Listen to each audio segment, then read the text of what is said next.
یہ ہوتا ہے کہ نہیں ہوتا ہے؟ بس ایک ہستی ہے کائنات میں، محمد مصطفیٰ. آپ نے فرمایا کہ وسیم، جن کو دیکھنے سے شوق اور بڑھتا تھا اور بڑھتا تھا اور بڑھتا تھا، ساری زندگی دیکھتا رہے، شوق ختم نہیں ہوتا تھا. وسیم. دوسرا مطلب ہے قسیم. قسیم اسے کہتے ہیں جس کو جدھر سے دیکھو خوبصورت نظر آئے. او بھائی کیا باتیں کر رہے، اتنی تمیز نہیں تم لوگوں کو.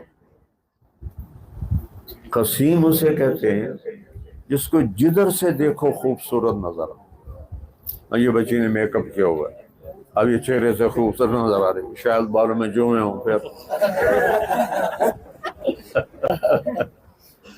تو قسیم اسے کہتے ہیں جس کو جدھر سے دیکھو ادھر سے ہی خوبصورت نظر آئے، وہ قسیم ہوتا ہے. وہ صرف ایک ہستی آئی ہے، وہ ہے میرے آپ کے نبی. تو پھر انہوں نے 40 سال کی عورت سے شادی کیوں کی اور 25 سال گزار دیا. اور جب 50 سال کے ہوئے، حضرت خدیجہ کا انتقال ہوا، اس کے بعد 10 شادی. آپ نے کہا میں نے جہاں شادی کی پہلے اللہ نے کہا کرو، پھر میں نے کی. جہاں بیٹی کی شادی کی پہلے اللہ نے کہا کرو، پھر کی. جب سیدہ فاطمہ علیہ السلام 15 برس کی ہوئی تو ابو بکر رضی اللہ تعالیٰ عنہ رشتے کا پیغام لے کر آئے. آپ نے فرمایا میں اللہ کے حکم کا انتظار کر رہا ہوں. پھر حضرت عمر آئے کچھ دنوں کے بعد رشتے کا پیغام لے کر. آپ نے فرمایا میں اللہ کے حکم کا انتظار کر رہا ہوں.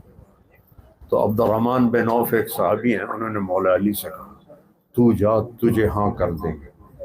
وہ کہنے لگے میں تو غریب آدمی ہوں، میرا تو گھر بھی اپنا نہیں. اس وقت کتنی غربت کہ میرا تو گھر بھی اپنا نہیں ہے، کوٹھا بھی کوئی نہیں، تو میں نے کدو دیون گے. کہا نہیں تو جا، ہاں ہو جائے گی. اب آپ تشریف لائے اور آ کے بیٹھ گئے، اور شرم کی وجہ سے بولا نہ جائے. تو تھوڑی دیر کے بعد آپ نے فرمایا علی کیسے آئے؟ چپ. اب اللہ کو بھی پتا ہے، اللہ کے نبی کو بھی پتا ہے، کیسے آئے ہو؟ خاموش. تھوڑی دیر کے بعد آپ نے کہا فاطمہ کے رشتے کے لیے آئے ہو؟ تو عرض کیا جی ہاں. تو آپ نے کہا انشاءاللہ. تو یہ کہہ کے اٹھ کے گھر چلے گئے. حضرت علی غصے سے اٹھے اور باہر صحابہ کھڑے انتظار کر رہے تھے کہ ویکھو کی ہوندا ہے. تو عبد الرحمن بن عوف نے بھیجا تھا نا ان پہ چڑھائی کر دی. تین واقعہ ہی نا میں نے نہ بھیج. انہوں نے کہا کی ہو گیا؟ انکار ہو گیا. انکار ہو گیا؟ کہاں، کچھ بھی نہیں بولے، چپ کر کے گھر چلے گئے. تو عبد الرحمن کہنے لگے کچھ بولے؟ کہاں بس انشاءاللہ کہا. کہتا تیرا بھلا ہوئے، نبی کی انشاءاللہ ہاں ہوتی ہے، مبارک ہو. اچھا یہ انشاءاللہ کیوں کہا؟ جبریل آ چکا ہے یا رسول اللہ فاطمہ علی کے لیے. تو پھر اسی وقت ہاں کیوں نہیں کی؟ ابھی آپ سارے سنو. اب گھر گئے، بیٹی کو بلایا، بیٹی علی کا رشتہ آیا ہے، ہاں کر دو. یہ اس جب عرشوں سے حکم آ چکا ہے اب تو پوچھنے کی ضرورت ہی نہیں ہے. لیکن ہمیں سکھانا تھا کہ بیٹی گائے بھینس نہیں ہوتے جتھے باندھے ہو، اس سے پوچھو کہ بیٹی تیری یہاں شادی کر دیں.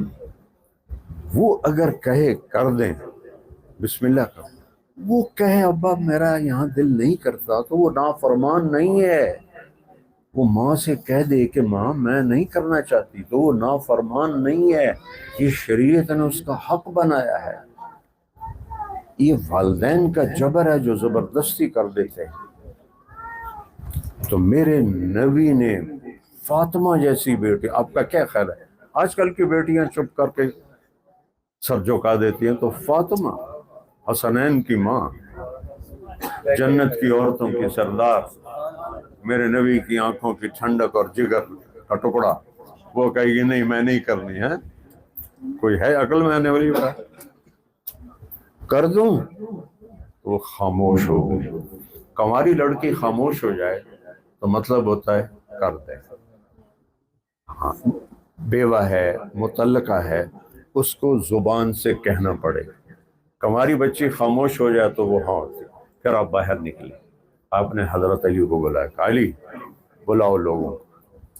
پھر آپ نے حضرت علی بھاگے بھاگے گئے. 2 منٹ میں ساری مسجد بھر گئی.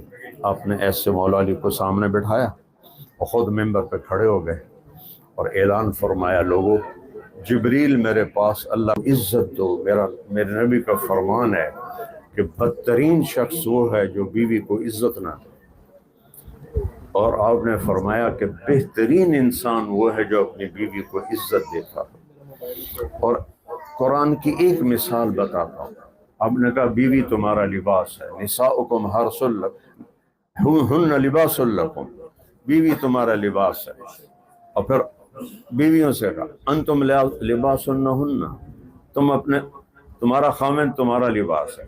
لیکن ان کو بعد میں کہا ہمیں پہلے کہا میری بیوی میرا لباس ہے. میری بیوی کو میرے لباس سے تشبیہ دی. اے چولت اے شلوار. اس کے درمیان میں کوئی حائل ہے؟ کوئی نہیں. یہ لباس میں اشارہ ہے کہ خامند اور بیوی کے رشتے میں کسی کو دخل نہیں دینا چاہیے. نہ ماں کو نہ